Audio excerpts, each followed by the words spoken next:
गोविंद गोपाळ राधे कृष्ण गोविंद गोविंद गोपाळ राधे कृष्ण. परमपावन श्री विष्णू सहस्रनाम स्तोत्राचे महात्म्य आणि त्यातील अद्भुत मंत्रप्रयोग. भाग 22. पोटाचे विकार दूर होण्याकरिता मंत्र. पोटाशी संबंधित तक्रारी तसेच पोटाच्या सर्व प्रकारच्या व्याधी दूर व्हाव्यात म्हणून प्रस्तुत मंत्राचा प्रयोग अत्यंत उपयुक्त ठरतो.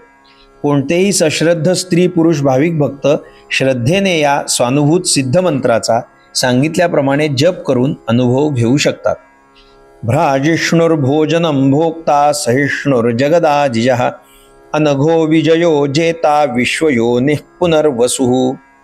भ्राजिष्णुः प्रकाशरूप, भोजनम मायारूपाने आस्वाद घेण्यास योग्य, भोक्ता पुरुषरूपाने भोगणारा, सहिष्णुः दैत्यांचे बळ सहन करणारा, त्यांचा पराभव करणारा, जगदादिजः जगाच्या आधी हिरण्यगर्भ रूपाने स्वतः उत्पन्न होणारा, अनघः निष्पाप, विजयः ज्ञान वैराग्य व ऐश्वर्य इत्यादी गुणांनी विश्वाला जिंकणारा, जेता स्वभावतः भूतमात्रांहून वरचढ, विश्वयोनिः विश्व व त्याचे कारण, पुनर्वसुः पुन्हा पुन्हा शरीरात आत्मरूपाने राहणारा.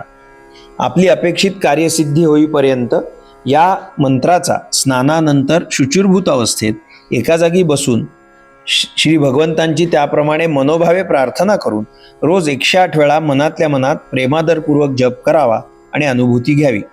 आपण करीत असलेल्या मंत्राबद्दल आणि मंत्राच्या देवतेबद्दल आपल्या हृदयात शंकारहित श्रद्धा असणे ही अशा सर्व उपासनांसाठीची अतिशय महत्त्वाची अट असते. संदर्भ श्री विष्णू सहस्रनाम रहस्य. लेखक परमपूज्य श्री शिरीषदादा कवडे, श्री वामनराज प्रकाशन, पुणे.